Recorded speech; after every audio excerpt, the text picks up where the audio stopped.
All right. Welcome. Bienvenidos a la dojo hour.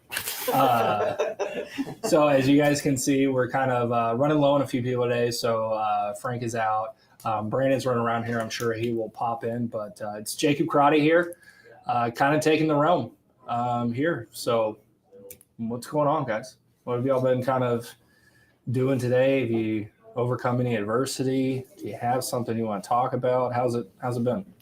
I had a lady that I helped just understand what she had because she already had what she needed in her plan. She just hadn't accessed it yet and didn't know she even had it. Mm-hmm. So I helped her connect and get that started for herself. So she's getting her food card benefits, which is wonderful. So that was a feel good. That was a fun one to do because it was like, oh, you already have it. She just didn't know, and she didn't know how to get it. So we got that all fixed for her. Good. So that was nice. Good. What about you, John? What's going on? Good contacts today. Yeah, really helping folks. I had a woman, for instance, that was just on Medicaid, and she was kind of bummed out where she was on SSDI, hadn't got to her enrollment yet, but luckily there in Texas was a program for her in just Medicaid alone to bridge the gap. I helped her with that and got her the phone number for that company or that organization. It's probably a state-run organization, but still, it's a benefit for her to wait out the time and get some of those types of advantage-style perks on her path until she gets the Part A and the Part B. Oh, awesome. Yeah, that was really that's one of those ones where sometimes you might be like, I can't help you, but even though it wasn't for Advantage, I think she's going to benefit from that as well. Yeah. All right, here's my question for you. Mm-hmm. Because you can't pay your bills with a feel-good story. No. Did you bring up anything else to her that she can possibly qualify for? With her burial, other life policies, yes, sir. I find that sometimes with the Medicaid, they're tight, and she was speaking about her, basically retirement benefits or disability, whichever the Social Security benefits there were.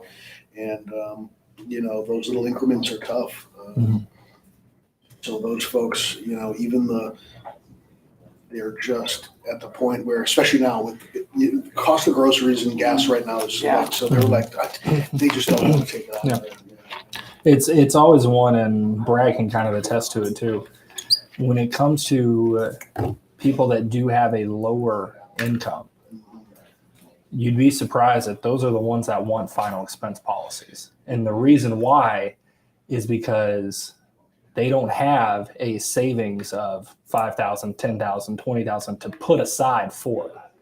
So to circumvent them, because if you're only getting $900 a month, you're not going to save up $3,000 to pay for your cremation. You're going to have somebody help you. So, and a lot of times, one thing that I've always done, I don't ever assume anybody's budget. I don't assume you can afford something. I don't assume you can't afford something. Because if there is a value to a person, there's room for it. Everything you buy, there's a value to it. That's a reason why you buy it. Because for situations like that where we are working on a limited budget, if they might not be able to pay for it, they might not be able to have somebody to help, or the person that they have to help is on Medicaid as well too.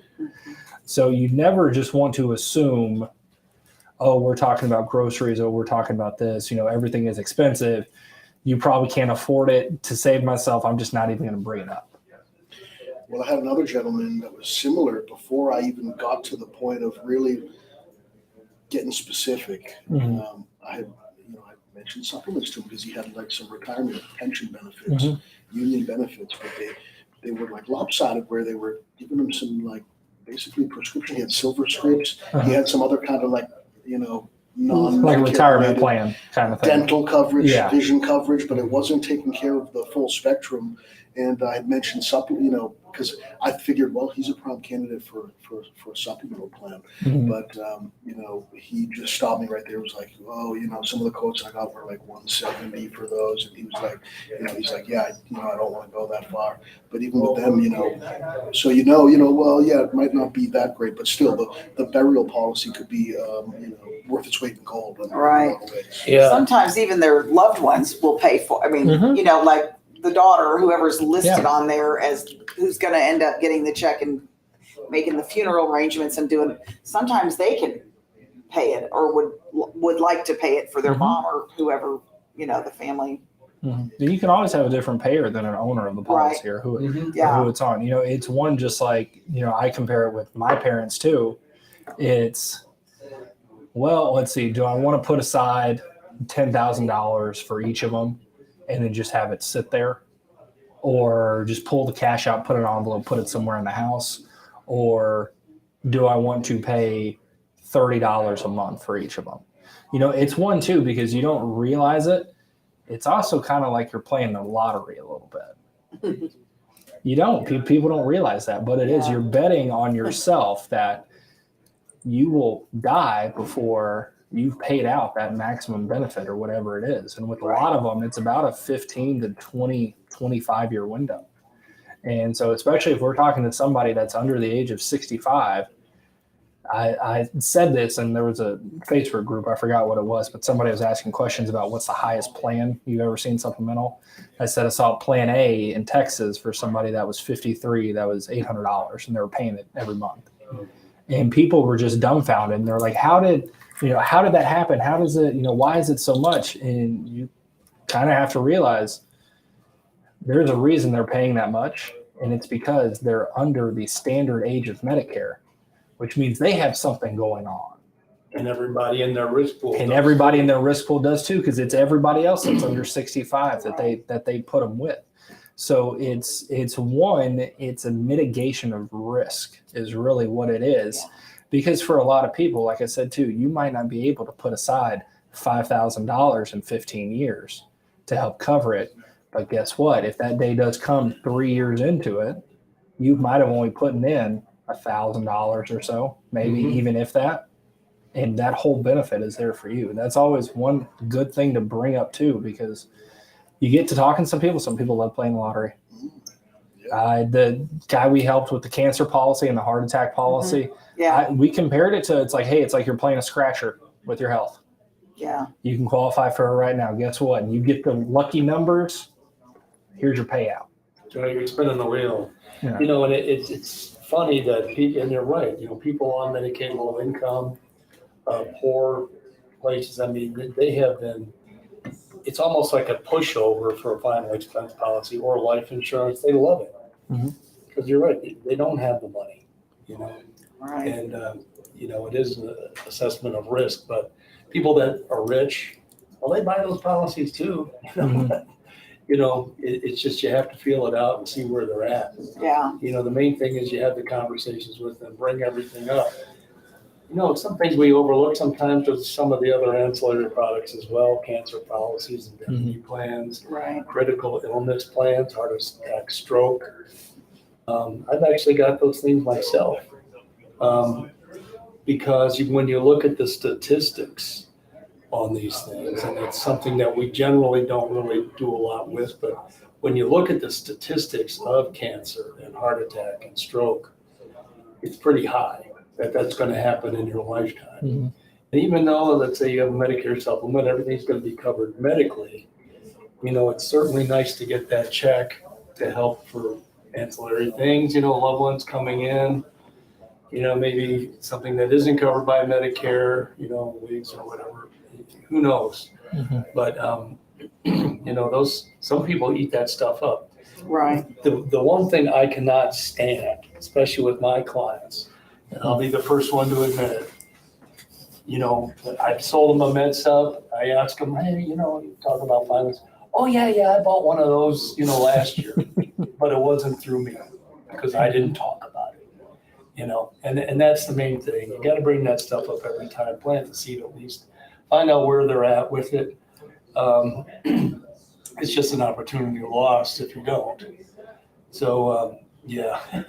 It's really tough. It's a tough thing to overcome, and we were kind of talking about that this morning too here on the floor. Just some things that we can go over here in a little bit, but you have to take your own assessment out of it. So you can't assume, well, $20 that's a waste. $40 I wouldn't pay for that, or that seems a little high to me. Now, I do say things like that if I'm comparing different companies. Right. So if there's a dental plan that's $70 versus one that's $50 versus one that's $20, looking at it and having everything there together, you can say that one just looks a little high to me.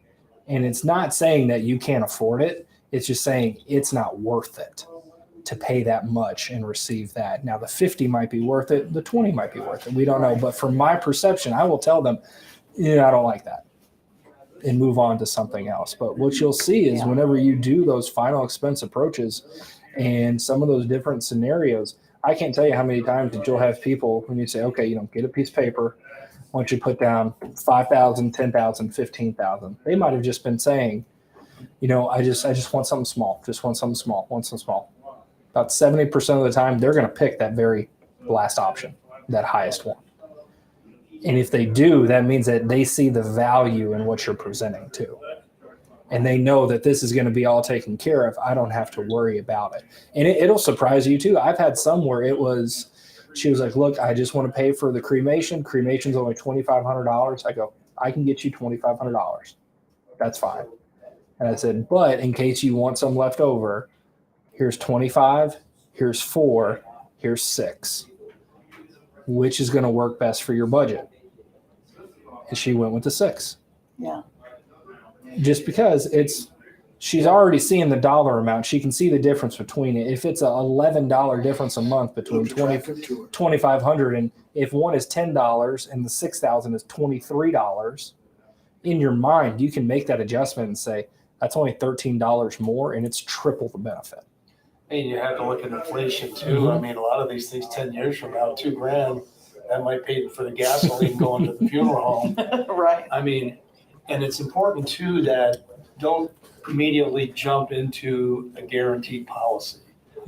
Just to make sure, okay, that's going to go through. It's a lot more money.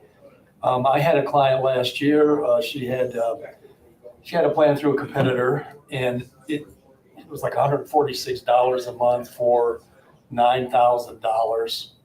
Well, I got her one with Cigna, a level benefit for $10,000 for $99 a month. So I saved her about $50 a month. I got her more coverage. So you have to really assess what their medical condition is, and that goes along with the probability, maybe how long they're going to live. It's all these things that, speaking about medical questions, I have to change the subject, but oh my gosh. I have had so many people lie to me in the past week, and it's not intentional. I mean, I had one this morning. He answered no to all the questions. No to the diabetic question, no to the stroke question. Well, he was diagnosed with diabetes a long time ago, and he's been stable probably for 5 years as a pre-diabetic. Hasn't been on any medication since he's been my client, which goes back a long way. I never even knew this guy to be diabetic. Well, guess what? It showed up in his medical history. And yeah, they did put him on metformin at one point, and he was a type 2, but now he's been in a pre-diabetic range probably for the past, 6 or 7 years, which turns out Cigna will accept that with the doctor's note, even the stroke issue, as long as he can prove no paralysis within the past 2 years. But, especially during AEP, the liars seem to come out tenfold because they want to save that money. Right. And the medical questions really aren't enough. And because an underwriter, they'll go outside the box on these things and they'll ask them stuff. And if you hiccup on a question, I mean, they'll really dig in. And that's what we need to do too, because we need to find this stuff out. I hate decline policies. To get these things, it's just more work. Try to get it resurrected. I appeal a lot of them, but it's a lot of work on the back end, and it helps us moving forward on who we're going to put the client with. So you just have to go that extra mile. I'm really speaking to myself on this because it's not enough just to get the medications and go through the medical questions. I mean, you really have to, delve in a little bit deeper little bit farther along in the history. And That's what I had to do this morning. yeah, I had to do that with Aetna this morning for the two that I did, getting them playing G here. And, we're going through some of the questions. The one thing I always like to ask too, and this is a little tip and trick for everybody here, if you're trying to underwrite a supplemental policy, the last question I ask when I'm doing my discovery is, okay, this is what everybody and their brother forgets. Do you have an upcoming appointment? Do you have something upcoming? Because usually everybody goes, yeah. And it's usually the last question for the health I'm questions. usually crossing my fingers. Yeah. You cross your fingers for that question. But the one that I had, it was actually a guy for one of his specialists. He actually goes to a rheumatologist. But he doesn't have rheumatoid arthritis. He has osteoarthritis. And so it's one to where you don't want to go as far and deep to send me your doctor's records. I want to see what it is. Because there is a trust balance between it. But it's one where you have to do your due diligence because, you can be any other Joe Schmo and just say, no, you can answer no to it and submit it and it comes back declined. And you don't get paid. So it's always good to kind of dive into, don't be afraid. Don't be afraid to ask. It's one too, especially with some of the people that are under 65 that we deal with too. One of the questions, kind of how's your health? What's going on with you? Why are we kind of in this situation? Did you have something? Because it could be one where you have somebody who's 51 years old and you think, okay, let's see, Gerber final expense starts at 50. They could be on disability because they might have what Frank has. They might have narcolepsy, which is not a declinable condition for about 90% of underwriting. Right. So that, final expense, cancer policy, whatever it is, if you just funnel, okay, I'm just going to go kind of like you were saying, if you just funnel guaranteed issue without even thinking about it, that $5,000 policy might be $25, $30 for them. With Cigna or with Aetna, it might be $7. And guess what? Once they get into looking into it, they're going to call those companies. Or somebody else is going to call them and say, why did they get you that one? You need this one here and save $20 a month. Or say instead of 5, you need 15 and it'll be the same 25 that you're paying right now. So just don't assume and don't cut yourself short. If you take anything away from this here, don't be afraid. Yeah, take your time. Take your time with everything. Take your time building a relationship. Take your time with the medical questionnaire. Once we get into the application, they're okay, let's do this. And you get into that, it's like, okay, we're home free. Let's rush through this. We'll get the deal off of the next one. But this is a very critical time. The medical questions, you don't get good at it over the years. When they start to sort of you ask them a question and they hesitate. It's like, okay, what's going on? Back in 2012, I had this going on and that going on, and a lot of the companies they'll ask, have you seen any specialists? Within the past couple of years. I always cringe on that because you get the primary doctor. Have you seen any specialists? Well, no. Oh, have you seen an eye doctor? Oh yeah, I see the eye doctor. What about, have you seen a cardiologist? Well, yeah, that's just a check if I see the cardiologist. Anything with your kidney, you see a nephrologist or anything like that. When they see cardiologists, nephrologists, neurologists, Right. That underwriter is going to be grilling the death out of them. I mean, that's. This is just, sorry to interrupt you here. This is just a quick one that I learned from Cigna, but I forgot what medication. It might have been like furosemide or something like that. You think just like a diuretic pill. Mm-hmm. And you can ask Chris here, who's one of our sales support people. I love talking to companies, but boy, do I try to schmooze them on the phone. Yeah. I suck up. I will flirt with them. I'll call you babe. If we're really hitting it off, they'll call me back. It's one because you want them to be your best friends. Of course. Not only because they're deciding on the underwriting policies, Right. but you want to know as much information as you possibly can. So I had one with Cigna that I called. I always call Cigna too, just because they'll go in depth with you about it much more than some other companies that say, we'll consider it. She said that anything that is over 40 milligrams, I believe it is for furosemide, it might be a different one, but anything that's over 40 milligrams, it wasn't declinable. No, it's declinable. It wasn't furosemide. It was a hypertension medication. I forgot which one it was, but the standard milligrams were 20, 40, and then 80. I think that was cholesterol. Was it cholesterol? It was one of those. 80 milligrams, they're like, okay, you so if they, it might have been the cholesterol one then. She told me, she goes, 20 and 40, those are the most common ones we don't have an issue with. But if we see 80, we know you've had a heart issue before. Mm-hmm. And that's what we're going to ask about. And there's just certain things about certain companies that's how they operate is, and you pick it up over the years by calling and asking. Because you get somebody off the street doing this day one, you can underwrite, you can ask health questions, but if it comes back declined, you're not going to know right away why. Or if they give you a list of medication, you say, all right, well, let's try this and just see if it works. No, it's something you pick up through the years, but something that specific that they take the highest dose of a cholesterol medication, an underwriter can go, they've had heart issues. Yep. Yeah, stuff we never think about. I've spent a lot of time talking to underwriters, and it's important because in the guidelines, they don't say everything, and underwriting guidelines change. And it's just like I found out through talking to an underwriter, Mutual of Omaha now accepts insulin over 50 units. Mm-hmm. They don't care, and it's like, wow, okay, that opens up a whole new door. Yeah. And at diabetes, they don't care how many blood pressure medications you take. They just want to make sure you're stable on your diabetic medication for a year.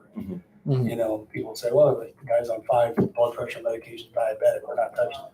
No, we have options for that. Sometimes it could be like a puzzle trying to fit all this stuff in and save them money. But, knowledge is power in this case. And that's what's going to get the deal that somebody else would have got declined and we're able to get them issued. Mm-hmm. That's just another thing. And here's a little story that we can transition to the next one here. This is why every underwriter I talk to, I get their name. I get their name and I get the time, because I remember there was this application that I was doing for Manhattan, and I called underwriting, and I got the girl's name. I think it was Africa who I was working with. She was super sweet, but it was a very complex thing to underwrite, and it wasn't just it's a minute, we'll see what it is. I was getting thorough with, okay, one of the best questions you can ask them is, what are the reasons or what are you looking for when you ask them about this condition? They say, well, we want to make sure they don't have XYZ, they haven't had this suggested, whatever it is. And I remember I called the lady back after I spoke with Africa. In the application, they have a note to the underwriter that you can put in for the majority of the applications. I put in there, spoke with Africa Tuesday, the date. She said, as long as client has not XYZ, this will be considered. After Manhattan, you submit the application. You can call in for instant underwriting. Guess who I got? Africa. I got Africa. Awesome. And guess what the first thing she saw in the application was? Because it pops up right at the very top. Check. Notes to underwriters. Right. So before she even gets to this person's name, she pull up the application, notes to underwriters, say, spoke to Africa, as long as client has not had XYZ, we should be okay. Uh-huh. So I got the source that told me to go ahead and submit it. Called back. Luckily, I got the same exact underwriter. That's awesome. So if she was to lie or anything like that, which she didn't, she was amazing, but she would have to go against her word. And of course, application came back approved. Yeah, that's the way to do it. Yes, that's. I had to laugh real hard when I did it too, because I was still on the line with the lady. She called and she's like, expedited underwriting. I was like, yeah, I have such and such here. We just finished the application. We just need to submit it.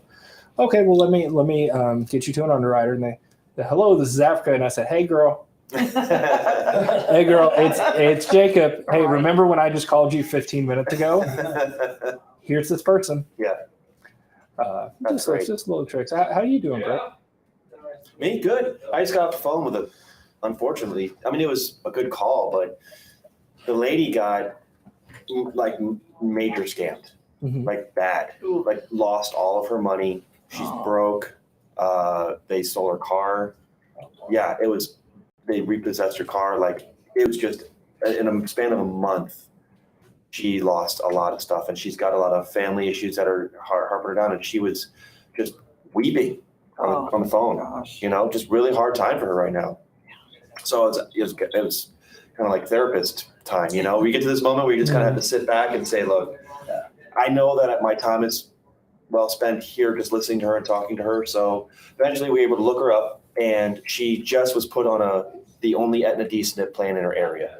But she felt reassured. She's like, I don't really know a lot about it. I've been on Medicaid, but I've had, regular plans. I don't know how dual special needs plan works. So we went over the details of the plan and explained to her how it works. And she was very, very, she hung up the phone feeling much better about the situation, that she could have transportation. She could have, a good network. She's going to have a lot of money for her dental situations that she needed to take care of, that she was freaking out about. So it was more of I have a client. It's not my policy, but she now knows to trust me because I'm not trying to scam her. Right. And you helped her understand what she did have, and she didn't even know what she had no idea because she's so overwhelmed with her life. Yeah. That insurance is the last thing, but she called and she's like, look, I'm not at home right now. So I'm like, look, I'll do whatever you want. I was not pressuring. I'm like, what do you need me to do? Yeah. So can you do me a favor? Just text me. And then as soon as I get home, I'll call you back. And I did. I texted her and she called me right back and we were able to talk. But, it's a sad story. It's going to get better because, things will, she'll get money back and restorations and whatnot. But those calls are hard. Oh, yeah. It'll make you cry sometimes. I had one this morning. He used to be my client for a MedSup many years ago. And we got him an Advantage plan. One of our agents that isn't here anymore. And somebody else sold him another Advantage plan. And he's got issues with it. Who did you call? Me. Yeah. It's like, I know you'll help me, so it's kind of like, okay, Jared, whatever. So it turned, he didn't even know what he had. Yeah. And We had to look it up. Looked it up. Okay, we found out what he had. And, Yeah. I gave him the lowdown. I said, but you need to really look at your policy and see exactly what it is. He says, well, I don't have a provider. I go to a nurse practitioner. I'm like, well, that's your provider. Yeah. So, but long story short, we're going to get him back in the fall. Yep. But it's kind of an indicator what kind of job we do here. Absolutely. When people call us back or I get referrals from people who aren't our client anymore, because they know that we're going to take care of their friend. Yeah. And that's where we keep harping on the relationship thing, but it's so important. Yeah. Spending time with people and really be their friend. And sometimes we're social workers and we have to put people in the right direction because they're lost, they're scared, they don't know what to do. And with the limited knowledge that we have in those areas, at least we can be comforting to them, And when the time comes, if they come back around for their next. Yeah, absolutely. And they'll have friends and it's never a waste of time to help people. Yeah. It's never a waste of time just to talk to people. Right. Yeah. I went off on a little tangent this morning here, but if Frank was here, Frank would have said the same thing about how all of these people that are getting called, every person on Medicare who's getting called, if it's from one of the big call centers or somebody like that, or like you said yesterday, if it's one of those commercial numbers or whatever, they don't care about the person. They absolutely do not care. It is just somebody with a Medicare number that they're trying to enroll. And when you approach it that way, if I say, hey, Penny, how are you? And you go, good. And I go, okay, great. So what Advantage plan do you have? They get that call 15, 20 times a week. Yeah. You're not going to stand out. The way you stand out is if you actually come off as a human and you talk to them. I had one where the 2 Plan Gs I did this morning. It was one I've worked with them. I just talked to her on Monday. I work with them for years now. And she called in and I was like, hey, how you doing? She goes, oh, I'm fine. And I go, is everything okay? And she goes, yeah, why would you ask? And I go, well, normally if somebody says, something's fine, that means, You're not fine. something's not fine. Right. You know, and then I told her the same thing I did too. Where I was like, I say that at the house a lot when I'm upset or something. It's like, I'm fine, it's fine, everything's fine. Right. Right. I go, what's going on? Because I actually and genuinely do care Right. how she is doing. Yeah. Right. And it's not just to, oh, I want to come off as caring and then let me get your checking account. Yeah. No, I actually care, but to where if you're not feeling well, if now is not the best time to do this, I don't want to do this then Right. now. I want to do this when you're happy, or I can make you happy because then Right, you'll be right. happy when you remember me. Right. But for her, it was something as simple as, oh, we just went on a bike ride and I'm a little winded and my legs hurt. And I go, oh, thank God. I thought like something bad happened. And then I told her how, you know, I might be coming up on my 30th birthday here, but I was walking up the stairs yesterday and my Achilles gave out Oh no. and I about like fell down and like started Oh, no. limping. And I'm like, you know, I might be coming up on 30 here, but I feel like my body and soul and mind is of a 60-year-old. And she was like, relate to these 60-year-olds. it's, yeah. So I'm literally in their shoes. Yeah, I'm in the New Balances. It's true. But for her, that was somebody I have talked to multiple times. Yeah. And I am still doing when you ask, how are you? Elaborate on it or talk about yourself. You know, the one example I gave this morning when I was kind of talking to everybody on the floor here was, if they don't want to talk to you, just talk about yourself to them. Mhm. Open up to them, because when all these other people call, nobody's saying how their life is, what they're doing. Right. You know, for people that say, you know, how's your day going? Good. I go, well, that's good, because it's better than mine was on Saturday. And then usually a lot of people go, well, what happened on Saturday? Right. And then I go into the story about the boat flipping over, Right. you know, and that's a 10 to 15 minute story where you might have a tie to it. And I was talking about using personal references. I use this man right here all the time. Mhm. We talk about drug plans. We talk about cancer policies, we talk about final expense, whatever it is, because it's a connection in the brain that they can put together. So instead of me just saying, you need this, it's, you need this because this is what I've experienced. Mhm. This is what I've seen. Here's a real life scenario where if we talk about drug plans and how much of a devil they are, I can say, look, we have Brad here. He's 67. He's on a plan G. He doesn't have a drug plan, but he knows when the time comes, if he has to get a drug plan, he's going to have to pay a penalty. But he is well educated enough that he knows that. So you just not wanting to pay $7 because it's $7 and you might not take any medications is different than knowing down the road, okay, this is what's going to happen. Now the penalty is going to be $2 a year, or 2 or 2.4. Yeah, sorry, the one I did was a half was a half year. Yeah, but It's funny. I used you this morning. I See? told your boat story because See? the sailor This woman, is- you know, she lives on the boat half of the year. Yeah. Oh, that's So cool. I'm like, you know, I got to tell Jacob's boat story. And Yeah. It's like, oh, It's- Yeah. and she, that really hit a nerve with her. Like, Yeah. that boat sunk. Yeah. Oh my gosh. You know, I'm just glad you got to swim under there and everybody was okay and you got the dog rescued. Yeah. You were a superhero, dude. Yeah, you were a superhero. How's the leg, by the way? I didn't get the update. My leg or the dog's leg? Your leg. Actually healing. Good. So Very good. it's like half the size now. Good. Good. By the way, those Band-Aids that I referenced in the previous videos, don't use them. Rescind. Want to rescind that statement? I would like on record redacted the liquid seal Band-Aids. Yeah. No bueno. Yeah. But yeah, we're doing That's good. all good. I know right now. I'm getting a new boat out of it. Yeah. Yeah, that's what my dad said. We got to take a trip here soon. He called me yesterday. He was like, just keep your schedule open. And I go, buddy, like, tell me. What day? What day you looking? He goes, I don't know yet. He goes, just keep your schedule open. My dad's exactly like me, but he just doesn't talk as much. But when he does talk, it's just hilarious. Yeah. But he said, I need a day. Just keep it open. I go, man, I got too much other stuff going on. You don't I was say like, my life, Dad, right? I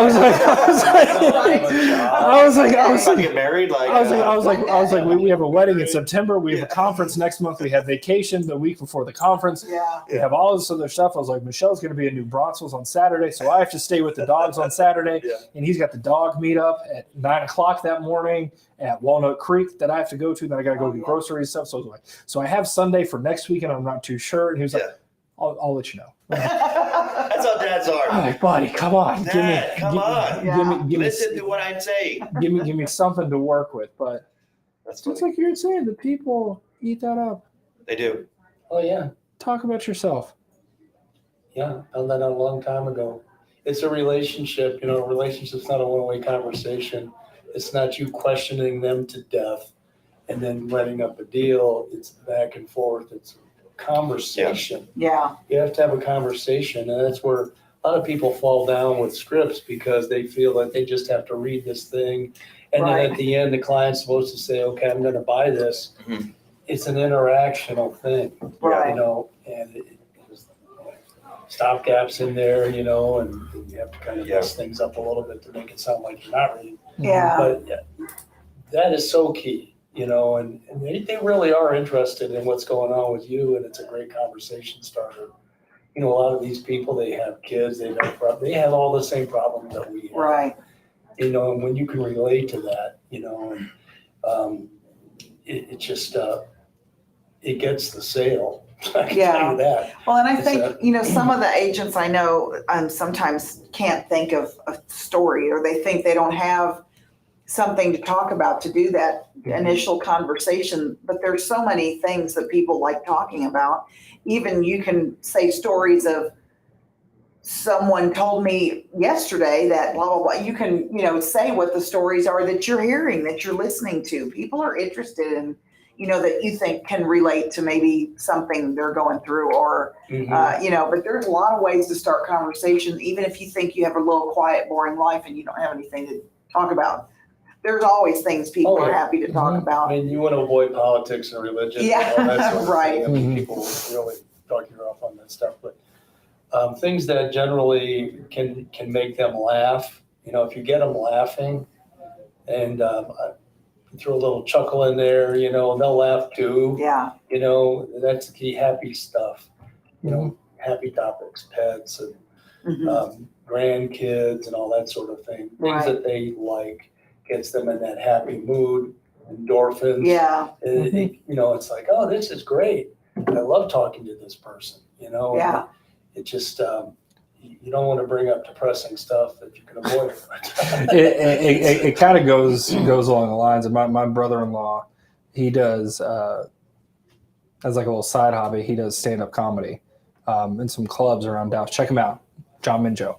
But it's one, I feel like, kind of doing this, everybody's got a little stand-up comedian in them. Because everybody's got the same stories that they tell. And so you have your routine there.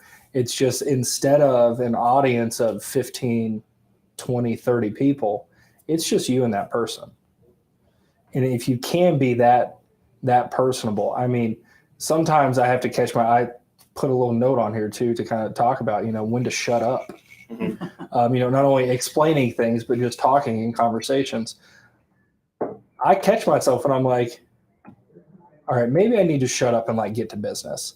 But the one that always makes me laugh is if I'm telling a story, if I'm just talking to people, I love it when they say, okay, I love you, but can we get this over? Can we get this done? Right. Can we get this application done? Right. And they're like, oh, I totally forgot I was even doing it. Like I had one of my favorite ladies out of Houston. I might have told this already too, but she's an ultimate sweetheart. Like I want to hug her every time I hear her voice. Like she sounds like she gives great hugs. Yeah. You know what I mean? It's kind of weird, but it's how she voice. sounds. Yeah. But she was talking to me one day, and I didn't even know she was in her car. She just called and she goes, "Hey, I've got a referral for you." So I said, "Well, thank you, lady. Who are we talking about?" And she goes, I'll just say Aaron. She goes, "I've got Aaron for you." And I go, Isn't isn't that the hot Marine, the ex-Marine that you were telling me about that you were dating? Is that the hot guy you were talking about last time we talked? And then he goes, yeah, that's me. And I go, Oh, yeah. oh, You never know who's on speaker. oh, okay. He's like, hi, it's Aaron. And I was like, Yeah. hey, buddy. Hey, How's it going? Bet you look handsome right now. what up, my brother? Yeah, and she goes, but she goes, yep, that's my new hubby. And I go, well, congratulations. You got yourself a hot How one. red were you when that happened? She loved it. I bet. She loved it because I take random stupid notes like that in the accounts. Yeah. I do. Just because it helps. Like I remember last time I talked to her, she was telling me she's dating this ex-Marine here who's quite the looker. Right. And he loves to play pool. And I'll put that in the account so the next time I talk to her, I can bring that up. Right. But I just had no idea he was in the car and I was on speakerphone. But they're never going to forget that. She still tells me to this day that it makes her laugh. Right. You just brought up a huge point, Jacob. Those notes like that Oh, are yeah. so key. Mhm. You know, going back in the day, we see things like Baby and Boom, and people they would write stuff down and then keep it in their own file, but not put it in the record. Right. Yeah. And that is so important, even for yourself, because you're not going to remember everything, you know.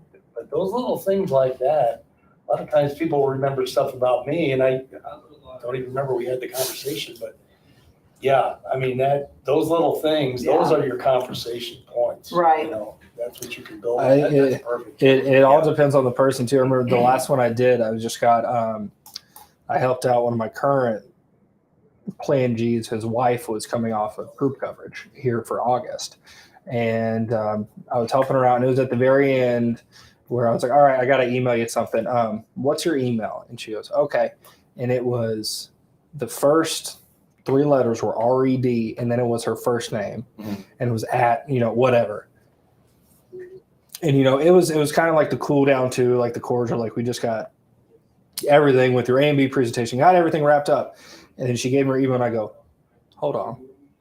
Are you a redhead? And she goes, yeah. And I go, I could feel it. I go, ooh, you and me, we're about to go on a trip here. Yeah. And so then I just told her, I was like, I used to have a thing for redheads. Like that was the only things only women that I dated were redheaded and everything like that. And we'd have to, no, she is not. Oh, broke that habit. Yeah. Quick when I met her. Good. And, but it was one thing to where it was just a dumb thought that I had in my head where it was like red first name. And I was like, I wonder if she's redheaded. Yeah. Because then I'm like, what else would be the red for? Right. Right. If your email's not like mine is, where it's like Jacob Crotty at whatever. Right. Yeah. If it was like my old one, I remember my AOL Instagram or Instant Messenger username. It was JC Foul Lova 41, and it was my initials. My middle school or my elementary and middle school, our mascot was the Falcons, and I used to love Dirk Nowitzki, and that was 41. Just ask these people that. Yeah. Could have went off on a trail there, but for her, it was like red name, and I go, is she redheaded? Right. Yeah. And I just asked it. Oh yeah. Because at that point, what's there to lose? There is nothing to lose. A Camaro, something or other in the email, or a lot of times they put stuff in the email of their hobby, Yeah. and you can tell, you have a, car. Granny, right, something like that. Yes. That's a whole other conversation, but yeah, it just solidifies the relationship. Yeah. Yeah. I love those little. Okay, we have 15 minutes. Yeah, those little notes are just perfect. Yeah. Because you never know what you're going to write down that's actually going to stick with people, and they'll be surprised that you remember. And then guess what? They're never ever going to forget you again. Yeah. That's a lot of times the problem with new agents that come in. Mm-hmm. When you're leaving voicemails or you are, your book of business is green, they start to get the belief that, probably not going to hear from that person again. Mm-hmm. lo and behold, someone's going to call you back. And if you don't pay attention to those notes, anytime you get a chance to put those notes in, or anytime you get an authentic interaction, that is what is going to make you a better agent long term. Because as we get experience at our levels of experience of selling, we are not concerned about the sale. We're concerned about the relationship. The sales come afterwards. Yeah. We are at the point now where it's like, all right, we want to help people. And we want to, as Brandon talked about yesterday in the video, this world that has been created is scam heavy. Yeah. So they're on their guard every time you talk to somebody. Mhm. So when we come in and we start referring to those notes or building authentic interactions, man, it makes a difference. Huge. But that's why you got to be militant about those notes. Every little thing, because one time they'll say, "Oh yeah, I know. I've been talking to my brother, and he's struggling with Medicare." Boom, referral. Ask about the brother, and then now, "Oh yeah, that's right, my brother. Maybe he does need help." There you go. That's a referral. Yeah. And they don't listen to that because they're so. I'm talking about new agents. They're just so myopic, and they're so tunnel vision. They're trying to focus and get the sale. They're not hearing these clues that are the person's reaching out to you. They're giving you these indirect referrals, and we pick that up because we know the nature of the conversation. Is we're trying to help them. We're listening, but they're just gotta close, which is what we have to battle against every day. I think one thing that I taught myself that actually helps with taking notes is if somebody calls in with a billing issue or anything like that, I don't get my piece of paper. I don't write down the number, what the bill is. I'm typing it in the account as I'm doing it. And it takes a while to teach yourself that, but it's to the point now where every word that they say that is not just chit chat, I'm writing in the notes tab. There you go. I'll go back and delete the filler words and stuff like that, Right. so you can get a clear picture. But everything they're writing, so then what I can say is, when they ask a question, I can go back to it. Or if they have to call back in, I remember I had one guy I was working with out of Plano, and he had a billing issue, and I had to call him 2 weeks after just to remind him, because he goes, "I'm going to forget. You are going to remember. So I want you to call me." And I was like, perfect. I love talking to you anyway. We'll talk about plants. He loves plants. And I had down the provider, the location, the bill amount, the date of the service, everything in the notes. And he called and he was like, "Yeah, what was that? What was the bill again?" And I was like, "Oh, you're talking about the bill from St. Luke's from this doctor for this amount on that date? The one that we called about?" And he goes, "How do you have all that?" And I go, "Well, you told me." I listened and I wrote it down. He goes, Right. "Why'd you do that?" And I go, "Because we talked about it." Yeah, I've always said, day one, it's two things. Page one, who they are, where they live, their mailing address, what's their email, that's got to be perfect. Number two, don't put stuff on a notepad. I looked at my notepad, I've got two things on there. I've got their name, policy I sold them, and, confirmation numbers, things like that. Social security numbers, anything pertinent does not go on here. Right. Things I talked to them about does not go on here. It goes in the notes. Right. Type it in the notes, hit add note, boom, boom, boom, add note. That way we have a record, because a lot of people, they have all these papers and they're writing this stuff down. It's like, okay, you're gonna have to transpose this, or you should, into the permanent notes, so you have a record. Right. But this thing's going in the garbage. Right. Correct. And Being it's, shredded. exactly. So, that is such a good point, and especially important information like that. Spoke to so-and-so, here's the confirmation number.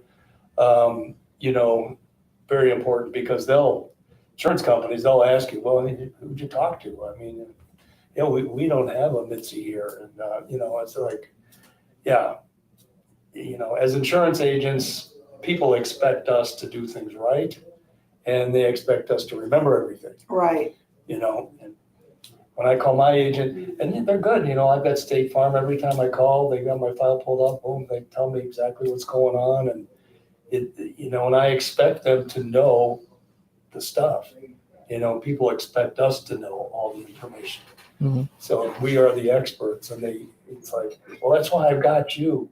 You're supposed to figure this out for me, even though I've told them, Right. And, I had the guy yesterday and tied him in with, he had the billing issue for his wife, and she had the stroke and she was, incapable, and he didn't know what was going on, and he called the insurance company first. He got the runaround, and no, you have to do that. You have to do this. I said, no, I'll do that. We'll get it handled. Half hour on the phone, got it taken care of. I said, Paul, the only mistake you made, you didn't call me first. Yeah. And I think it's especially with a lot of, since we brought up the topic of new agents, I think a lot of new agents are almost scared to call a carrier or call a hospital, call a doctor's office, because they see it as time away from a sale. They see it as, this isn't one of your famous terms, money generating activities. If I'm calling this hospital, this doctor saying who's in network or something like that, I'm not making anything. One of my favorite things to do, especially when we're talking about Advantage plans and we talk about networks, I am not afraid to where if your big thing is I need to see this doctor, I'll immediately stop what I'm doing and say, okay, let me get their phone number. I will get their phone number with the person on the line, not muted, not on hold, not a staged call, whatever it is. We'll call them together. Let's just double check. And ask them, who do you take? What companies do you take? What company does Dr. XYZ take? Because those people appreciate that a whole lot more. Especially, too, if you're trying to build that trust and you are right on that fence line of, I kind of trust these people, but God, I just don't want to not have this doctor. Right. Call the doctor's office. Call the company. Call somebody. It's not a waste of time to help these people and make sure that if it is a billing issue, that they're taken care of. If it's a upfront coverage, if they're worried about networks, take the 10 to 15 minutes to call the doctor's office before you submit the application instead of, well, we'll get it submitted and we'll see from there. No. They love that. The great thing about that statement is, for new agents and veteran agents, is that if you are coming into this business always doing the right thing, you're going to do well. You are building good habits, building rapport, Right. the process of, as you said, making sure everything is safe for them. If you're doing that all the time, you're going to have some days where you're doing a lot of talking, you're going to have a lot of conversations and you may not get a deal, but you're always doing the right thing. And that's going to come around doing that same practice with somebody who may not want to do business, but because you exerted, you've conveyed that care, you've conveyed that, interest in their lives, then, wow, I like this person and I'm going to do it. Yep. And you brought up a good point with that, Jacob, especially for dental vision, hearing, because people will go in, oh, my dentist said that they don't take Medicare. Well, do they take the Carrington Network? Oh, yeah, they're in the Carrington Network.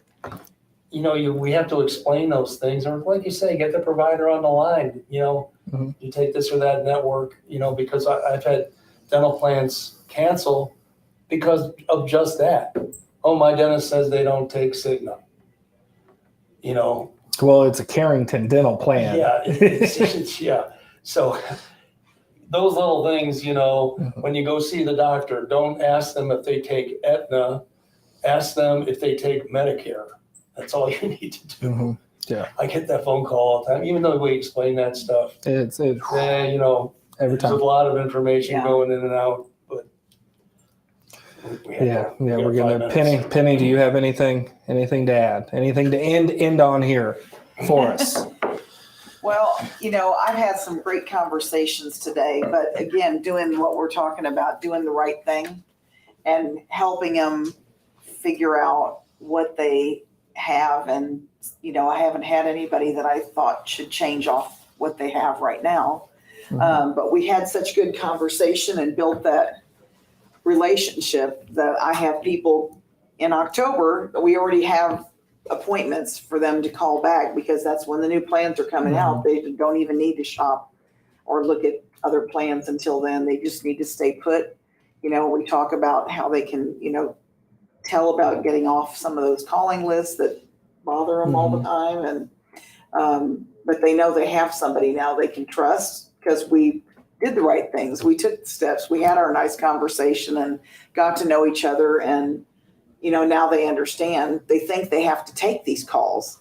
all the time. But if there's not even a new plan and you're already in the plan that fits what your needs are, you don't need to take any more calls. Just wait till October when the new plans are out. Yep. And so it was a matter of taking those steps, taking the time, having our nice conversations, getting to know each other, and educating them, because they think they're supposed to take all these calls, and they're like, oh, You and don't there's have no to. new plans? It's always these things in the back of their mind, there might be a better deal out Right. there. Or And new, so they don't know. new benefits, more benefits. You're like, Right. it's the same Yeah. benefits as January 2nd. Right. Exactly. Nothing changed. Right. Yep.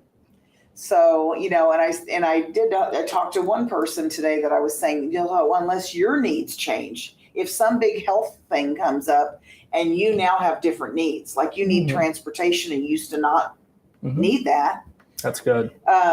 there might be a reason why you should call and see if you can change, or find Mhm. out about other plans. But otherwise, if your plan is working, your doctors are taking it, you're happy, stay with that all the way for the year until when the new ones come out. Shop and see if there's a better plan for you for next year that's an upgrade to what you have now. And if you love the company you're working with, well, let's just look at what they have for next year. Mhm. You don't have to change companies. You can, but you don't have to. And you So, never have to change agents. Yeah. Right, exactly. So, but a matter of, helping them understand, you don't have to change or get, but that's always, I think, and like you say, in the back of their mind, what if there's a better thing and I'm just not doing it, Mhm. They watch too much TV. Right, Yeah. right. Yeah. I know all the commercials. Yeah. So this is what I'll end on here. This is just a tip for everybody out there. If you are going through a dry spell, if you are hot as can be right now, whatever, in order to be great in this business, you have to treat these people as humans, not as commissions. That's the only way you are going to survive this business, because this business chews up and spits out a lot of people who don't do that. And it can, because you can go from hero to zero real quick doing this. But the people who stick around are the people that don't see it as I'm going to get $547 from this. If I stick on the phone long enough, if I just fake happy, if I do all this here, I'm going to get paid for it. Those are the people that burn out. The people that become these six-figure agents like Brad Jenkins right here are the ones that treat them as a human. And that's why he's been doing this more than 10 years. Yeah. So whoever you talk to in person, at their front door, over the phone, they are not a number. They are a person. Treat them like it, and you'll be surprised what you can do with that. Yeah. So Awesome. that's it. That's it for today. Thank you guys for watching. If y'all have any questions, anything comes up, leave a comments. Check us out on Insure Sales and InsureLink. I believe it is the only business-focused social media out there for all insurance agents. Doesn't just have to be Medicare. Can be anybody, PNC, whatever you do. These concepts work for Every person. anything in sales, really. Mhm. Yep. So take us a look there. Thanks for watching, and y'all have a great one.